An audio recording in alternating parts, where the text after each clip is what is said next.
आज़ादी के 75 साल, क्या अचानक तय हुई थी भारत की आज़ादी की तारीख? किसी को नहीं पता था कि 3 जून 1947 का दिन भारत की आज़ादी की तारीख तय कर देगा। वैसे 3 जून 1947 को वाइसरॉय लॉर्ड माउंटबेटन को औपचारिक तौर पर भारत की आज़ादी और विभाजन दोनों के बारे में घोषणा करनी थी, लेकिन वो तारीख कौन सी होगी ये तय नहीं था। वाइसरॉय लॉर्ड माउंटबेटन इस दिन 3 जून की योजना यानी माउंटबेटन योजना की घोषणा करने वाले थे। उनके इस ऐलान के ठीक एक रात पहले कांग्रेस और मुस्लिम लीग के नेताओं के साथ उनकी 2 बैठकें हुईं, जिसका जिक्र डोमिनिक लेपियर और लैरी कॉलिंस की पुस्तक फ्रीडम एट मिडनाइट में मिलता है। वो लिखते हैं कि तब वाइसरॉय भवन के लंबे बरामदों में उस रात अंधेरा और सन्नाटा पसरा हुआ था। कश्मीर पाकिस्तान को देने को राजी थे सरदार पटेल। बंटवारे के बाद ना पाकिस्तान खुश ना Bharat image caption. Dominique Lapierre और लैरी कॉलिंस ने अपनी इस किताब में आज़ादी से जुड़ी कई घटनाओं को बताया है। 3 जून से एक रात पहले क्या हुआ।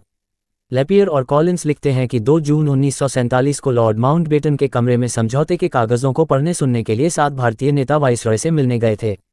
कांग्रेस के नेताओं में जवाहरलाल नेहरू, सरदार पटेल और आचार्य कृपलानी थे। वहीं मुस्लिम लीग से मोहम्मद अली जिन्ना, लियाकत अली खान और अब्दुर्रब निश्तर वहां थे, जबकि सिखों के प्रतिनिधि के तौर पर वहां बलदेव सिंह पहुंचे थे। महात्मा गांधी इस पहली बैठक में शामिल नहीं थे। माउंटबेटन ने निश्चय किया था कि इस मीटिंग में कोई बहस न छिड़ने पाए, इसलिए उन्होंने जिन्ना से पूछा कि क्या वो भारत को उस रूप में स्वीकार करेंगे जिसकी कल्पना कैबिनेट मिशन में की गई थी।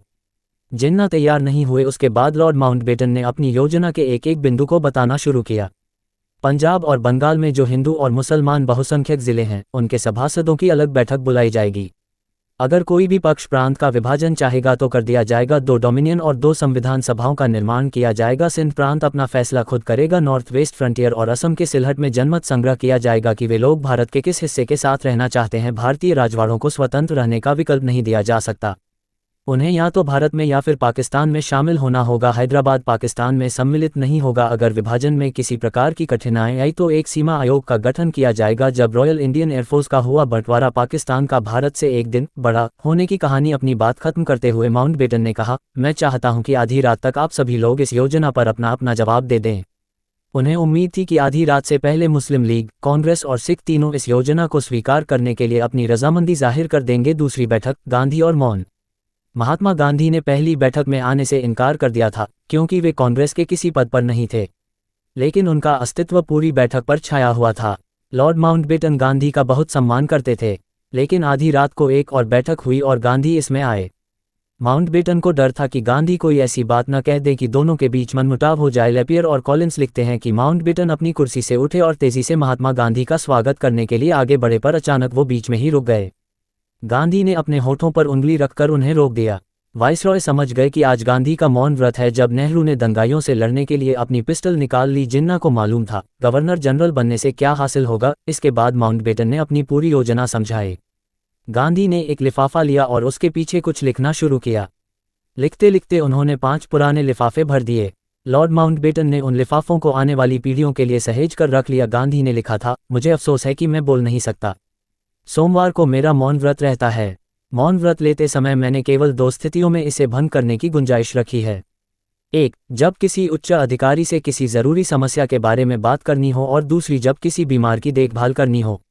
लेकिन मैं जानता हूं कि आप नहीं चाहते कि मैं आज अपना मौन भंग करूं। मुझे 1-2 बातों के बारे में कुछ कहना है, लेकिन आज नहीं। अगर हम दोनों की फिर मुलाकात हुई तो मैं ज़रूर कहूँगा। इसके बाद गांधी वहां से उठकर चले गए।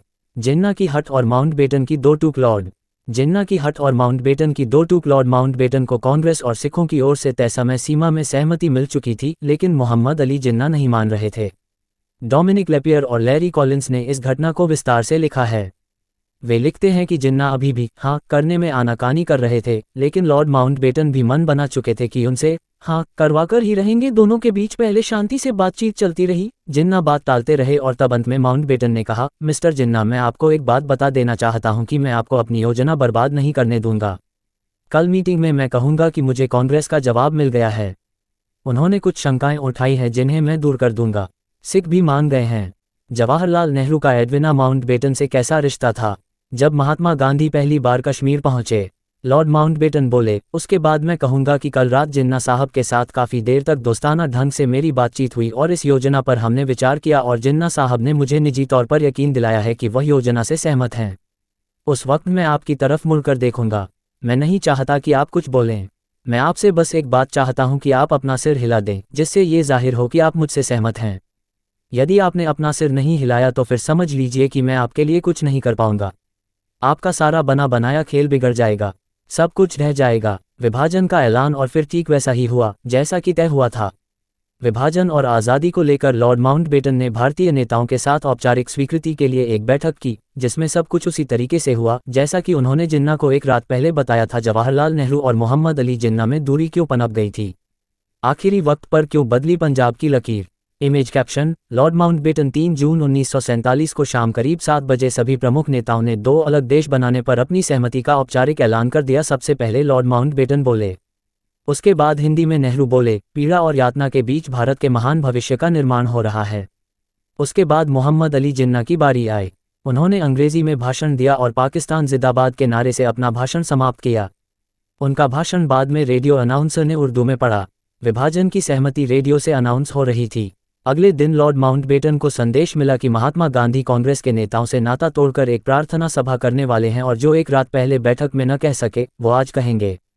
लैपियर और कॉलिंस लिखते हैं कि प्रार्थना सभा हुई, लेकिन गांधी ने कहा, बंटवारे के लिए वाइसरॉय को दोष देने का कोई फायदा नहीं। अपने आप को देखिए, अपने मन को टटोलिए, तब आपको मालूम होगा कि जो कुछ हुआ उसके क्या कारण हैं। अचानक तय हुई आज़ादी की तारीख। अगले दिन लॉर्ड माउंटबेटन ने प्रेस कॉन्फ्रेंस को संबोधित किया और अपनी उस योजना के बारे में बताया जो भारत के भूगोल को बदलने जा रही थी। सभी लोग ध्यान से वाइसरॉय का भाषण सुन रहे थे और सवालों की बौछार हो रही थी। तभी एक ऐसा सवाल आया जिसका उत्तर तय नहीं था। सवाल था, यदि सभी लोग इस बात को मानते हैं कि सत्ता जल्दी से जल्दी सौंप देनी चाहिए, तो सर आपने इसकी कोई तारीख भी सोच रखी होगी। फ्रीडम एट मिडनाइट में डोमिनिक लैपियर और लैरी कॉलिंस लिखते हैं, माउंटबेटन ने अपने दिमाग के घोड़े दौड़ाने शुरू किए क्योंकि उन्होंने कोई तारीख तय नहीं की थी, लेकिन वो मानते थे कि यह काम जल्द से जल्द हो जाना चाहिए। सब लोग उस तारीख को सुनने का इंतजार कर रहे थे। हॉल में खामोशी छाई हुई थी। जिन्ना को क्या बीमारी थी जिसका पता गांधी, पटेल, नेहरू को भी नहीं था? नेहरू एडविना की नज़दीकी से जलने वाली महिला कौन थी? लैपियर और कॉलिंस ने लिखा है कि इस घटना को लॉर्ड माउंटबेटन ने बाद में याद करते हुए कहा, मैं ठान चुका था कि मैं ये साबित कर दूंगा कि सब मेरा ही किया धरा है। अचानक माउंटबेटन ने उस समय प्रेस कॉन्फ्रेंस में कहा कि मैंने सत्ता सौंपने की तारीख तय कर ली है। इतना कहने के बाद उनके दिमाग में बहुत सी तारीखें चक्कर काटने लगीं।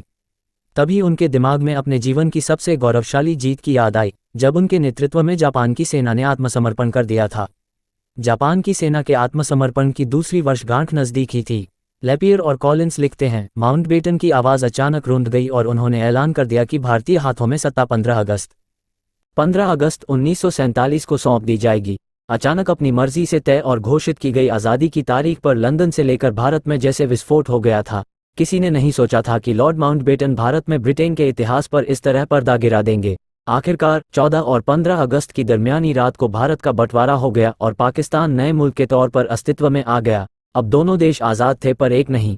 आज़ादी की सारी खुशियों से एक फ़ोन कॉल ने नेहरू को जुदा कर दिया था। कश्मीर, रॉयल इंडियन एयरफोर्स न होती तो। वीडियो कैप्शन: भारत और पाकिस्तान के बीच कैसे खींची थी बंटवारे की लकीर। सूचना सिर्फ मान्यताओं और जानकारियों पर आधारित है। यहाँ ये बताना जरूरी है कि यह मेरा वीडियो किसी भी तरह की मान्यता, जानकारी की पुष्टि नहीं करता है। किसी भी जानकारी या मान्यता को अमल में लाने से पहले संबंधित विशेषज्ञ से सलाह लें। धन्यवाद।